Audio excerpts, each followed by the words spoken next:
the Viper Room and Whiskey Go Go. What's the vibe in there? Is it still like kind of like ripped up, kind of dirty inside? Yeah. Okay, That's the appeal. That's the appeal. You walk on the floor and your feet are like sticking. You know what I mean? It's like, right. yeah, it's disgusting. But Yeah. if it's I don't if it's not a little bit disgusting in the club, then it's not a good club as far as I'm concerned. It's not a good music venue, at least. It might be a good dance club. You know what I mean? If you want to listen to dance music, then so be it. But if you want to hear good music, it's got to be a little bit beat up. It's got to be lived in. Yeah, nobody's passing you the towel or giving you the mint in the bathroom at those clubs. Absolutely not. Yo, you're watching Musicians Reveal with Joe Kelly. I am Shaun Bivens, a.k.a. Snickerbar Brown of the Blackstone Funk Revival.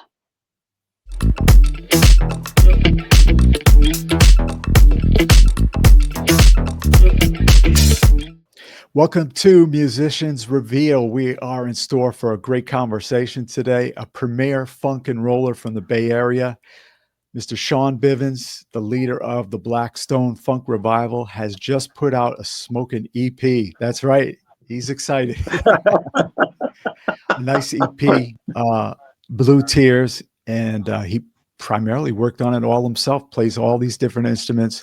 And we've got finally Mr. Shaun Bivens on the show. How you doing? Great, man. How about yourself? I'm extremely blessed, bro. Good to see you.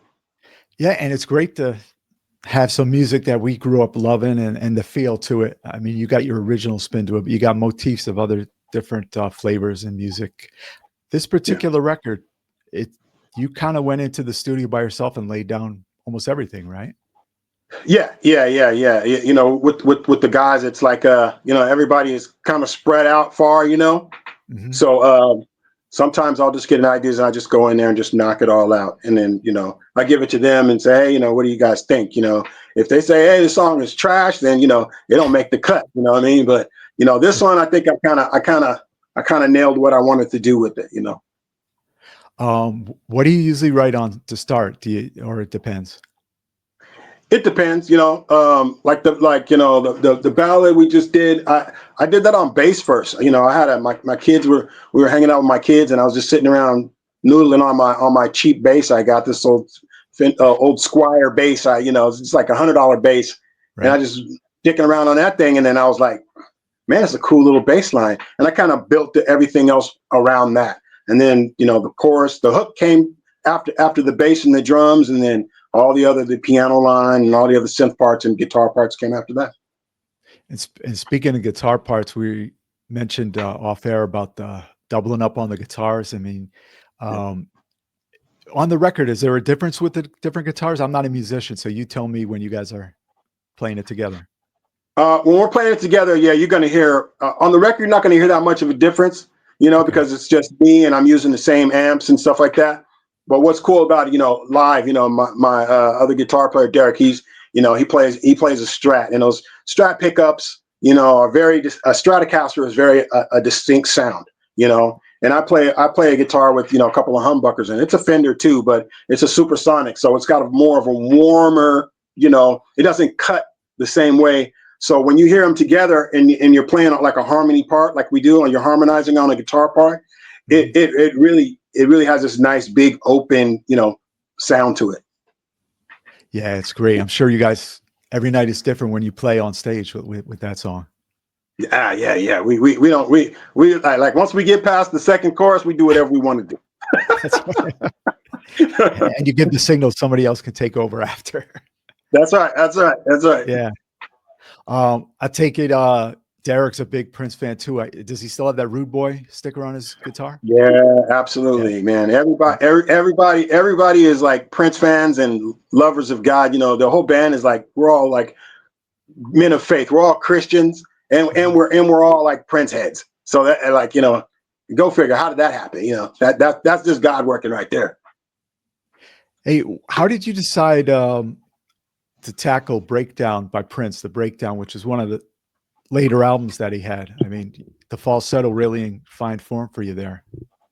I'm going to say something that's going to, probably get under some Prince people's head. But I was out of the, after the first 4 Prince records, I was finding more and more, and I was like, okay, I like these 3 songs on this album and these 4 songs on that album, this one song on that. So when that record came along, there's some cool stuff on there, but the one that stood out, I was like, this reminds me of the early Prince stuff.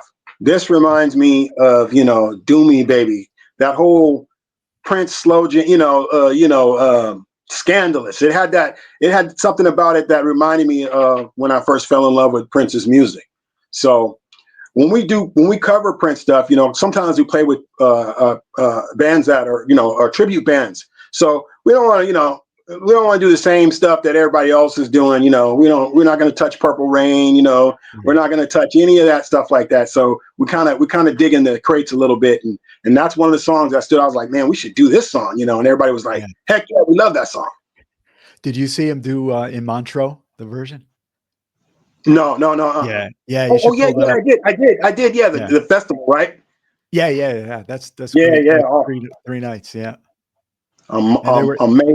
Amazing. Yeah, they were saying like, oh, the fans. Well, of course, Prince fans, very intense. But they were saying, was he crying? Was he wiping sweat? All this, right. Probably a little both. Yeah, that's true. Yeah, and then the lyrics are pretty deep in that one too. Yeah. Yeah.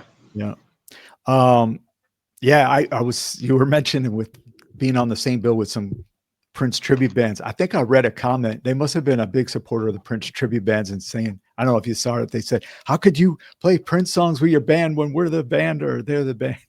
Did you ever see this song like that? No. I only get in the comments that much. I'll get people that'll shoot me a text or whatever, and then maybe some of my bandmates or something will read something, if it's really cool or whatever like that. But like, everybody got their opinion when it comes to even Prince had wasn't a big fan of people covering his music, whether that be live or on record. So you're going to hear a lot of different Yeah, they were really negative against you guys playing. It was just like they were defending the other band for some reason.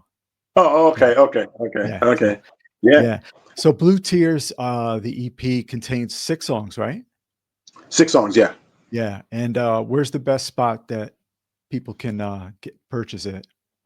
Amazon Music and Apple Music, but it's on Tidal. It's on any of the other stuff. So if you got all that, it's all the major platforms it's on. Okay, cool. But those are the 2 I use. Those are the 2 that I usually send people to.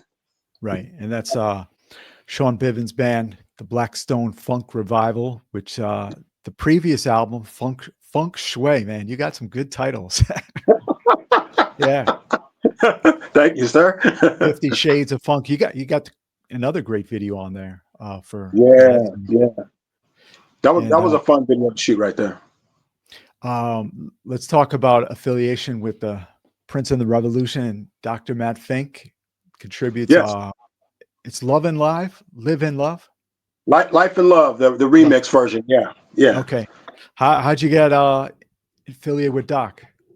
Well, my drummer was doing a show with Matt Fink, and I forget who. I think it was most of the Revolution, and my old friend and bass player John Payne was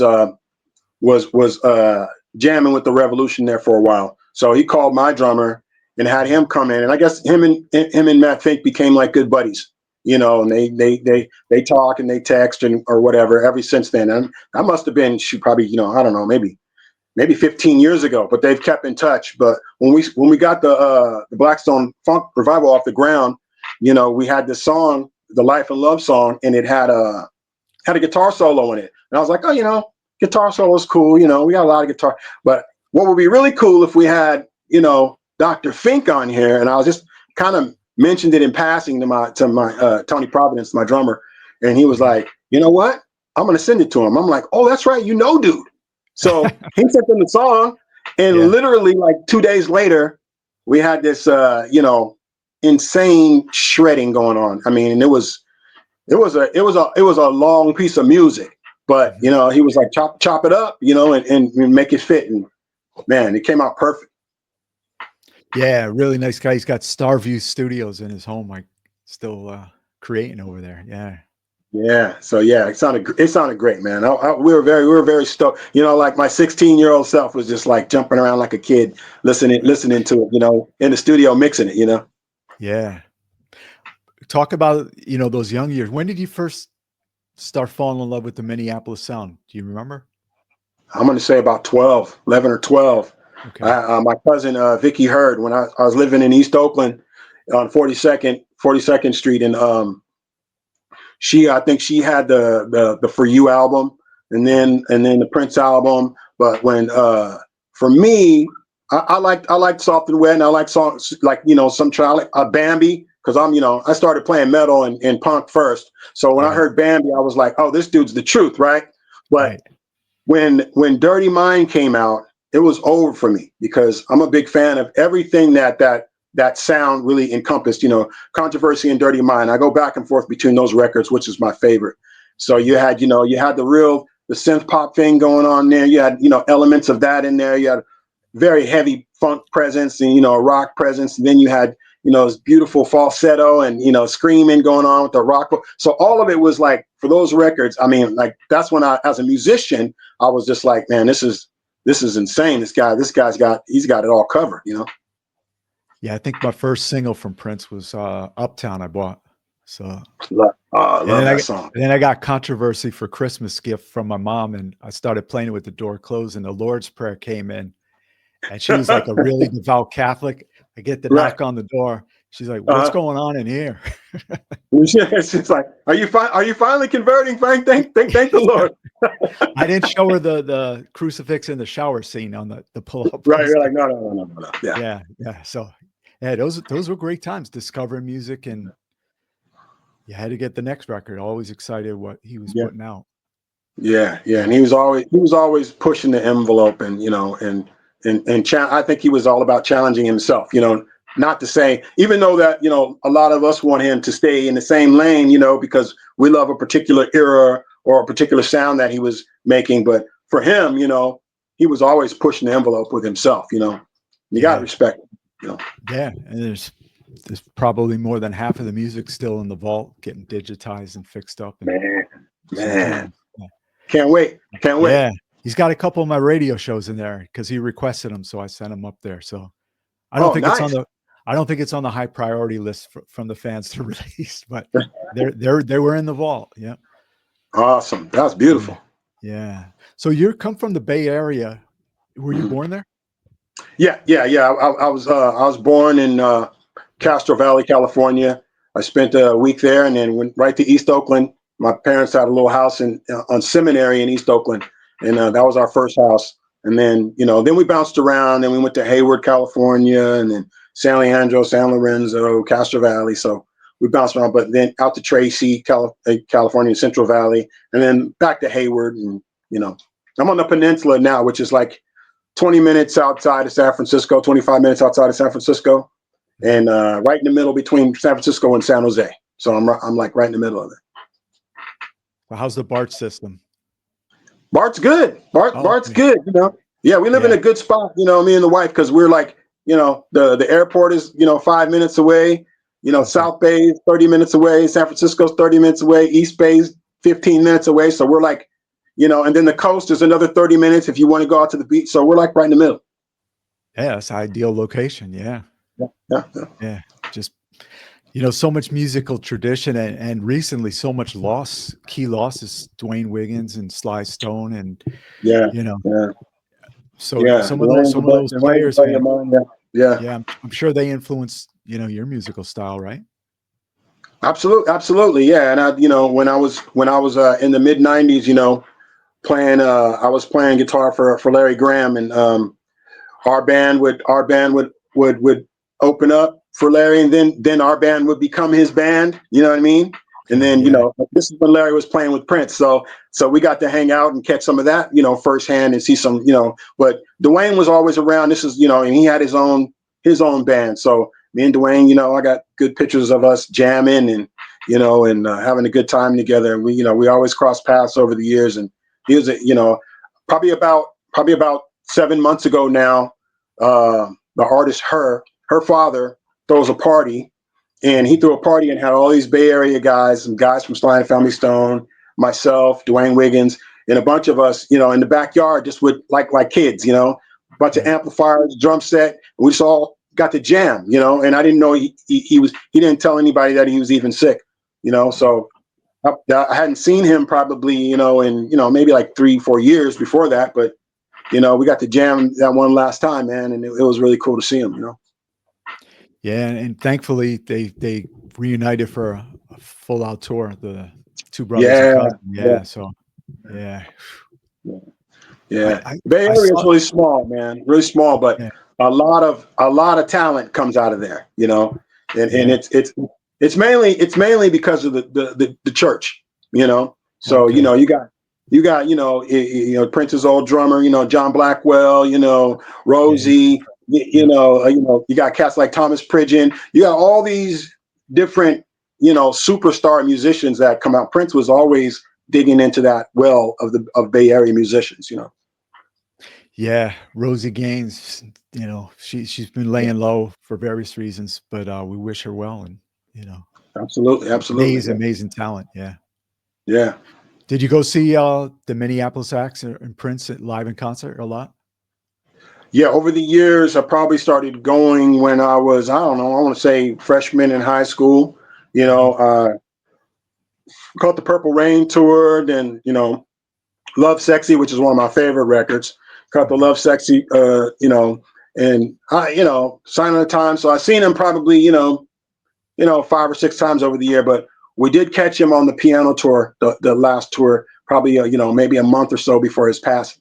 So we Oh, got to yeah. see him Oh, at the Oakland Coliseum, right.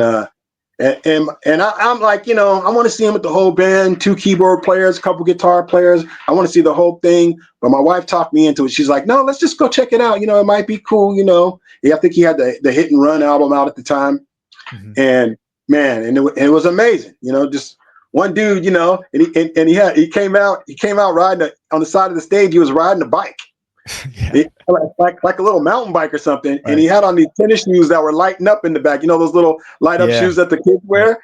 And he was, yeah. he was, we could see him bopping around on the side of the stage, and then he walks on. He's got the little light up shoes on. We were cracking up. So in a basketball arena, how is that watching someone just piano and a mic, himself? There's a big Yeah, difference that's from the his second. It was yeah, amazing. That was the second time I saw him there. The first time was the love sexy thing. When right. when Charlie Murphy did his skit about Prince being a baller, I Mhm, instantly knew it was true. A mhm. couple of reasons. I know a couple of people that was around him at that time. A friend of mine, Trent Gums, is good friends with Eddie Murphy, probably Eddie Murphy's best friend. So he was saying, "No, yeah, it's true." But during that Love Sexy tour, we watched Prince at the Oakland Coliseum shoot about, I don't know, 3 or 4 3-pointers in a row on stage and not miss one. And to the point where me and my cousin were like, "Is the ball on a string? Is that real?" And then finally, he bricked one and Cat kicked it back out to him. But I'm like, this dude's jumper is insane, and he was Right. doing it in hits. Yeah, and he was spinning the ball on his finger and everything. Yeah, yeah, I Yeah, remember that. I was probably like, yeah, I don't know, maybe I was 18 or 19, but I remember that vividly. right. So the Bay Area, is it still called, is it the Bay Area MPG fan club? Something of the Yeah, sort? yeah, yeah. The SF, yeah, it is. They go by a couple of different names now. Uh, uh, I always get the names mixed up because it's like 2 different camps now. Yeah, Oh, okay. yeah, Yeah, we know Gigi and, there's Bobby yeah. out there too? But yeah, Bobby's out here. Yeah, he's in Right, San Francisco. Yeah, right, and then yeah, and they were there supporting you? Bobby's in the 50 Shades of Funk video. Oh, he is? Okay, I have to look for that. Yeah, So yeah, he's the guy dancing with the boa on. Because okay. that's Bobby. Always been Bobby's thing. He's been the dancing man. So I was like, we got to get Bobby in the video. Gigi's in the video too. Yeah, yeah, yeah, that's true. Yeah, Yeah, I know from the, Prince Org days and all the fan groups, yeah. yeah, They were yeah, there yeah. they were there supporting you and, Blackstone Funk Revival, at the Retro Junkie Absolutely, Club, yeah. absolutely. Yeah, it was Gigi's birthday, man. So she came out and she showed out. You know what I mean? And you had the fans with the purple jumping up and down during the concert. Purple Rain Yeah, shirt. yeah, Yeah. yeah. Some kids, some couple of kids in there going crazy, man. They're like, these kids are making me tired just watching them. Yeah. No, I know. Is that distracting when they're that close, or you just roll with it, right? I think it's fun, man. I like Yeah. to interact with people, and I think it's so cool when people are like, really involved in the music that much, where they're just having such a good time they can't sit still. So I'm like, Yeah. go crazy. You know what I mean? Have a good time. Yeah. They were definitely feeling it. So that's great. Yeah. Have you had a CD release party yet, or are you thinking about a place coming up? Yeah, we're gonna do something. We're waiting on we're waiting on the vinyl to get back.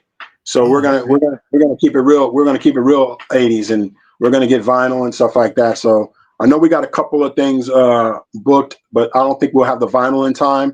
We got Mhm. like July 2nd in Vallejo, and then we have I think the September show we got coming up is gonna be in a bigger spot. So I think we'll do the release party in then. What we should have the vinyl by then. And besides your own original stuff, you got some really cool. I love you work chocolate in there. Yeah, man. Heck That was yeah, great. yeah, yeah, Yeah, and yeah, Maserati, man, you 100 miles an hour. You guys made sound incredible. yeah, yeah. Thank you, sir. Yeah, yeah. Maserati, man. That was like anything that came out of that camp was like, hey, man. I don't care if even Taj or Seville. We love all of that stuff that came out of off Paisley Park. We're like, we're anything Yeah, that's connected to Prince. You could hear that sound, and we were like, we're with it. Let's.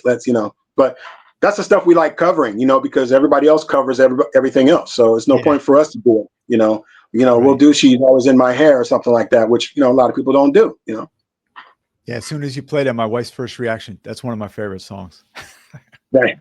That's how we met through Prince's music. So Oh wow, yeah, that's so yeah, cool. yeah. Yeah, same with me and my wife. Oh, cool. Yeah. Yeah, yeah, See. yeah. We used to go to Bobby's parties, and and a friend introduced us, and then 12 years Yeah, later. yeah. There's some really cool stories, like that, like us. Yeah. Yeah, absolutely. Taja Seville actually, when we had the radio show in Connecticut, came to the studio and she was there 4 hours on air. She's a really nice Oh lady. wow. Yeah. Oh wow. So she Yeah, used we to were live in. all in love with her. Yeah, everybody had the Yeah. big crush on Tasha Seville. We're like any chick that can wear combat boots and look that fine. Like we're like, man, forget about it. Sign me up. Yeah. She's good friends with Nile Rodgers, and he's from Connecticut too. So, Okay, that makes sense. That but makes she's sense. up in Detroit, I think. Still, she does like a lot of things for farming and real, helping the community. Oh, dope, dope. She's Yeah. still making So, music, right? yeah, still making music as well. In fact, I had a guest on the show a couple weeks ago, and he did a remix for one of her tracks, but it was in the past. But she's definitely still making music. Okay. All right. Yeah, Nice. Nice. yeah. So let's get back to the metal roots and guitar and everything. How'd you get into metal music? My cousins, were introduced me to Kiss when I was 10 or 11 years old, and Mhm. once we saw that, I think it was Kiss Alive 2 or Kiss Alive 1, when we saw the back cover with Gene Simmons blowing the fire and the blood all over his face, we're like, okay, we're gonna be a band. So five of us little kids, everybody picked an instrument and started learning how to play. We didn't know what the heck we were doing, and then once Kiss came, then that's kind of like the gateway to the British heavy metal invasion. The Judas Priest and the Iron Maidens and all of that stuff, and then early, the thrash metal scene started in our backyard. So Okay. Metallica, Testament and bands like that, and Machine Head. All those guys are right from our area. The bass player for Metallica, lived like the next town up. The town I was born in, he lived in that town. So Oh, all really? these, Okay. yeah. So that whole thing, Birth and Death Angel and all those bands were right from the Bay Area. So once the thrash metal thing happened, and we were all a bunch of little skateboarders and BMXers, we all listened to punk and metal, and it was the most fun stuff to play on guitar. You Right. know, then we got into like the funk thing. My older sister was listening to Parliament and Rick James and all of that. So it was a natural progression for us. Yeah. I don't know. Have you heard of the band Cro-Mags? No, They're no, out I of New think York. yeah, no, Yeah. no. they're a hardcore rock band, and I had the drummer, but I met him through Bernie Worrell because he played drums with Bernie Worrell, Gary Sullivan, and he was with the Cro-Mags as well. And I did an Okay. interview with him. And for New Year's Eve, I had a DJ gig. So, but I was also, it was a night I was on radio. I just stuck our interview to be played while I was doing the DJ party. And Dig for it. some reason, other songs were supposed to come in like a regular loop, but my interview was on for like 10 hours until the next DJ came in, and it was just Dang. all heavy metal. And somebody thought, what happened? This is not his regular show. But yeah, it Yeah. was intense. It's like an old school hardcore metal band. We're all 80s. Me and my drummer Tony used to be in a band called Pain, and we toured all over, and we have a song on when that movie the Saw 2 came out, so we had a song on the Saw 2 soundtrack. That was kind of like our thing that kind of put us out there in the public eye, and so we've always been metal guys. I play in a hard rock metal band to this day called the Court of Blood Technique. So Oh, okay. Oh, yeah, that's yeah. right. I was checking that out. Yeah. Yeah. My rock root, my hard rock and metal roots, Bay Area. If you grew up in the Bay Area, at a certain point in time, you was going to get sprinkled with that music. You were going to hear it all the time. So as a guitar player, putting the emotion into the different feels to funk and metal, is it different? Yeah. Yeah. Because we play more of, our metal is more of a fast, more of a, aggressive metal, not as much space in between, in between notes. And, with the funk thing, you can kind of lay back more, be more bluesy with it, and express yourself a little bit, more, and lay back in the groove with it more than you can in metal. Metal's like go. Our style of metal is like go, go, go, go, go. You know what I mean? Right. It's kind of like hit you. But yeah, I would say that would be the biggest difference. Is it a more exhausting show? I'm sure. Yeah, when we're playing metal, man, we were going crazy. Yeah. Yeah, you lose about 5 pounds during the night, right? Yeah. Water weight, you at least 10 pounds a show, man. Right. Yeah. How about funk R&B guitarists? Who are some of your top ones that you were inspired by?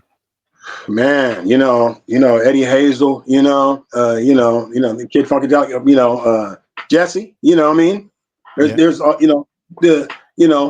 but I'd have to, my favorite guitar player, my biggest is Hendrix, man. You can't really put him in too big of a box, but he's anything that kind of is blues based, I'm going to be attracted to that, Okay. because because of the phrasing and the scaling that Hendrix did. But I don't think I've ever, and Prince, of course, but Prince and Hendrix are very similar in their style of the way they express themselves on the instrument, So I was always attracted to guys like that. We were a little too young to see Hendrix in his era. Yeah, But man. yeah. That would have been amazing, man.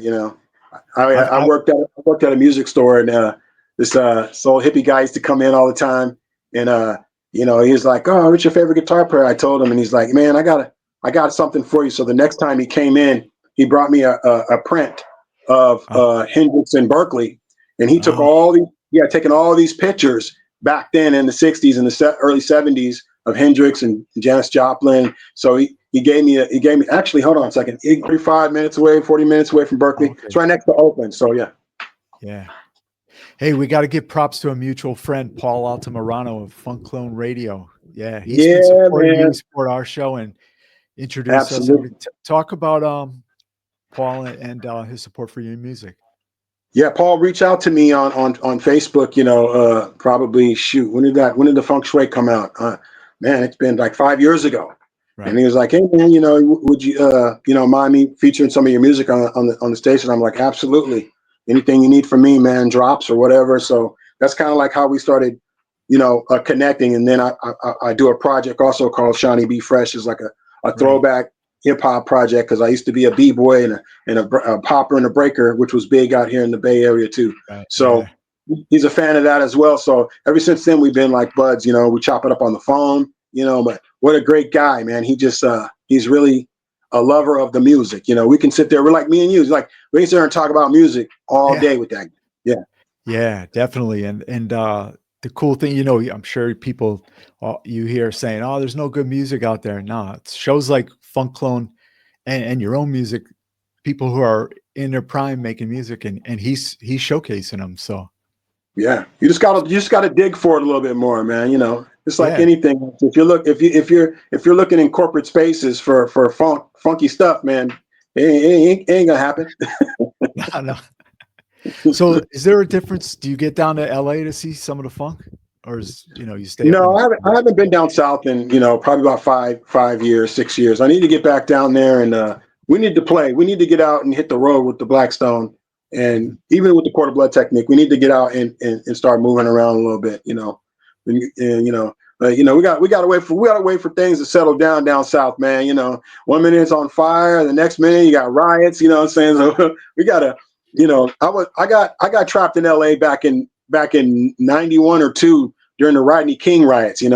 So Oh, I okay. I learned my lesson about going to that town, during upheaval. You know what I'm saying? So yeah, but Yeah, my prayers, my my prayers other to LA. brother in LA. Yeah, my other brother lives in that area in LA, and his wife is gonna have their first kid like maybe tomorrow morning. Yeah. So yeah, Whew. so, Man, prayers up for the Southland, man, because it's just crazy. We live in a crazy time right now. yeah, insane. Yeah, yeah. Hopefully, we'll live long enough to see some improvement. God willing, yeah. And Yeah, because I, God I willing. really want to get back down there and play the Viper Room again, and play the whiskey again. I haven't been in those places in a long time, so I want to get back out there. Yeah, I'm familiar with the East Coast, like the bitter end, and I didn't go to CBGB's, but I heard a lot about legendary clubs like that. But Right. inside, you mentioned the Viper Room and Whiskey Go Go.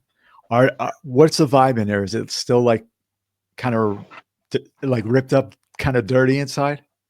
Yeah. That Okay, yeah, that's the appeal. That's the appeal. You walk on the floor and your feet are like sticking. You know yeah, what I mean? It's like, right, yeah, it's disgusting. But yeah, if it's I don't if it's not a little bit disgusting in the club, then it's not a good club as far as I'm concerned.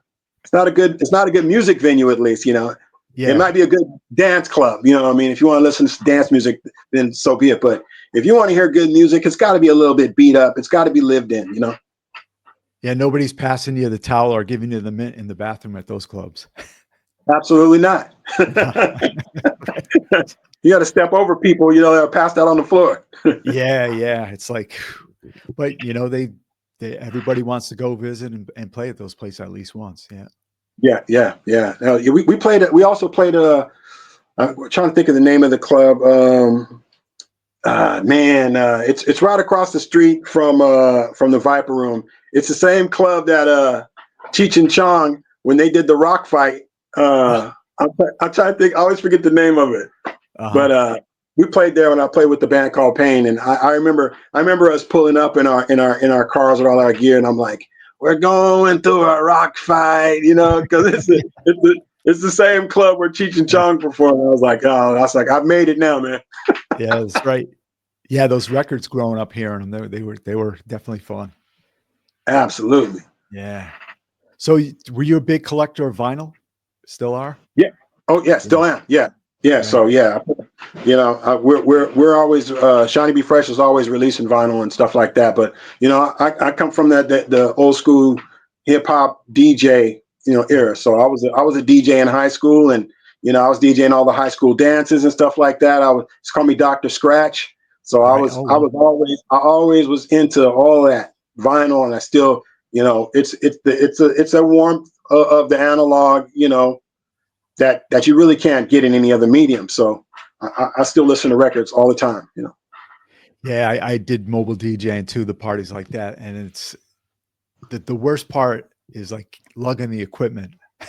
Yeah, those big It old was 1200s, man, are heavy. You yeah, got that yeah, big coffin, freaking with your 1200s in it. right.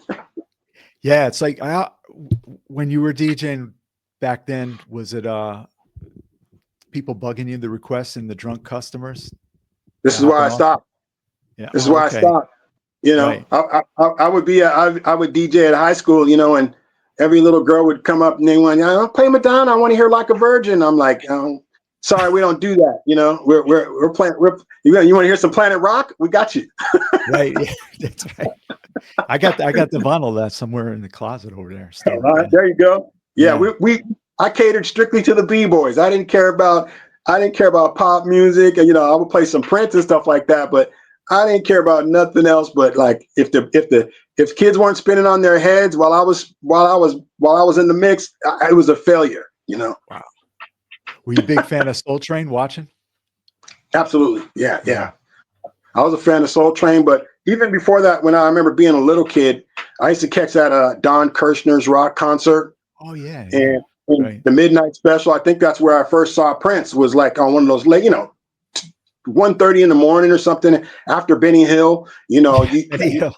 Yeah, you stay up late and you watch like Don Kirshner's, or reruns of it. Right. Yeah, great memory. A lot of people don't. I mean, today the young kids, they don't seem to be talking about stuff like that. Nah, they got everything at their fingertips on their phone. Too much Right. information. That's right. We got too many files. At least I do in Yeah, in my brain. So yeah, absolutely. yeah. So how were you on the dance floor, b-boy yourself? I was pretty proficient as a popper and a breaker. Usually, where I grew up, you either pick a side. You're going to be a boogaloo, strutter, popper, or you're going to be a guy that get down. But I was with both of them. I mean, I love both of it. When I moved out to from Oakland, I moved out to a town in the Central Valley, Tracy, California, and Okay. started hanging out on the South Side over there, and all my friends over there were just. We saw Beat Street. That's right when Beat Street came out, and that was Yeah. it. We had to learn every single move from that battle, and we did. We used to go to, rest in peace to my buddy Ray McDaniels, who used to drive us kids all in a big van and take us to battles, and we battle other crews, and and just like in New York, it squashed Uh-huh. a lot of violence, because at that time there was a lot of gang banging and stuff going on in the Central Valley. So, but the breaking and the popping, squashed a lot of that. Yeah, it was just great time, and it's still there's still some pretty strong interest in those times, or it comes back. Oh yeah, yeah, yeah, absolutely, absolutely. And that kind of like maybe I want to say 2012. I just popped in to go see Egyptian Lover. I heard he was playing, so I just popped in to go see Egyptian Lover, and I was like, damn, everybody in here is strutting and popping, and I was like, oh, that inspired me to get back into like my electro funk and get back into my whole group because I was like, it hasn't went anywhere. It's just gone underground a little bit. That's all. Yeah, like you mentioned before, you just gotta do the work and dig harder to find all That's this right. good stuff. Yeah. Oh, I'd be remiss. I gotta say that we were talking about Paul Altamirano and Funk Clone Radio. He Uh, and Soul do it. It's on Mixcloud. So yeah, um, yeah, yeah, yeah. I know Funk Clone every Friday they usually publish a new show. Yeah, yeah. Yeah. Yeah, great music. They did a killer mix Blackstone Funk Revival. And he went back, he was pulling tracks off that first album. And I was like, damn, he forgot about that song. I listened to the whole show. I was in my kitchen, just grooving. I was like, damn, I forgot. Maybe we should need to perform that song live, man. That's kind Right. of funky right there. Yeah. So he digs it. He digs, Yeah. he's not gonna just play your most popular stuff from an artist. He's gonna Uh, get down in the nitty-gritty of it. yeah, definitely. So, hey, let's talk about your current band. Maybe go give a little background to some of the players in your band. Sure, sure, sure. So we got Derek on guitar. We got my doppelganger Sean on keys, Christian on keys, Kenny on bass, and Tony on drums. And me and Tony been making music together. Probably I'm going pushing 25 years now. From the metal days. So I go back Okay. to him, and then I was working at a music store in San Mateo, California, and I met Sean, the keyboard player. And man, he's like the rest of us. He plays a bunch of different instruments, and he's a math professor. So he's a smart dude, but he just has he has a lot of the classic gear. Same with Christian. We use old Roland synths, analog synths live. Okay. So we can get that sound, and like you were talking about Derek, just another good brother, man of God, just a solid keyboard player like me. I don't read music. I don't know Mhm. anything about music. Like technically, I couldn't tell you what key any of the stuff I write is in. But these guys will communicate with each other and tell each other, okay, this is an E flat, blah blah blah, and I'm like, I wrote the song, I don't even know what the hell they're talking about. So it's good to have people in your band that are smarter than you, you know. Right. And I got some really solid players. These dudes are super better on their instrument than I am. You know what I mean? So they're just really, really solid. I think where I shine is writing and producing. I've been producing records since I was a kid. I've been in, you know, studios and getting record deals ever since I was, you know, 18. You know, so, you know, 40 years of being a studio rat and into gear and stuff like that. But the band, those dudes are gods, and those dudes are all amazing players and, you know, and writers in their own right, you know. Of the studios you've been to throughout your whole time, do you have a favorite? I would say my favorite, where my memories is Fantasy Studios. They're no longer there. They're in Berkeley. You know, I was a kid and I was in a group called the Wild Boys, and we got signed to Fantasy Records. Okay. And same label as Creedence Clearwater Revival, and you know, and the Cybertron. They did Clear. You know, so there was a lot of history there, and they did a lot of film work and stuff like that. So you know, they would do a lot of movie soundtracks, but they signed us to. They had acquired the Volt label and Volt and Stax actually. So as a hip hop group going in there, we were able to sample anything from Isaac Hayes to any of the old Volt Stax stuff. So, but being in those studios as a 18-year-old kid, 19, all those engineers were the nicest to me, because I asked them a billion questions about how things worked, and they not once did I ever get, hey, get out of the way, kid, you're bugging me. Never. This is a LA2A compressor. This is this kind of compressor. This is how this worked. This everything. So I was able to soak up a lot of knowledge. Being in Fantasy Studios, probably my favorite. That was in Berkeley, you said? Yeah, in Berkeley. Yeah. Right. For our viewers and listeners, what are the best spots people can get in contact with you and the band? With the Blackstone Funk Revival, you can get on our Facebook, or you can just go to my I'm really active on my Shaun Bivens Facebook, ShaunBivens. You can reach us on there, and I'm always posting stuff about shows and stuff like that on there. Yeah, and I'm sure there's going to be a lot more added with the new record out, and people are digging. I've been reading the comments, and somebody, I don't know if you saw the comment, somebody said this is the best ballad since Purple Rain. Woo!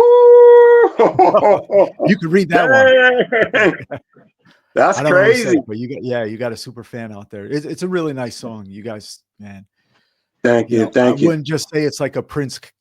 You got falsetto, but you got your own version of it. But the music is just like an R&B funk feel, and real nice. Yeah, somebody left me a really good comment on there, and they said, the vocal kind of reminds them of Blue Magic, and I was like, I was like, yeah, but I really did grow up on on the Stylistics, the Shy Lights, and Blue Magic, because my sister, and Prince. So though when I do the falsetto thing, which I'm really not that good at, but when I do it, I kind of try to mimic those Eddie Kendricks, those type of people that had those nice falsettos, Yeah. Well, that's the ones to emulate a little bit. Yeah. Got to steal from the best, if you're going to steal from the best. You don't try rapping in falsetto, right? No, not yet. But, it could be done, I guess. Anything's possible, right? Yeah. So everybody, you got to pick up Blue Tears, the EP, Blackstone Funk Revival Band, Shaun Bivens. We're going to have all the links in the description, whether on the audio on Spotify and Apple, and also we'll have it, of course, on YouTube. People can go right to where you can hear and buy the new music. Yeah, so the Shaun Bivens YouTube page, it's got all the music on there. That's right. Some great video. Oh, last question: Where did you record the single for? Maybe I'll Forget You. The video.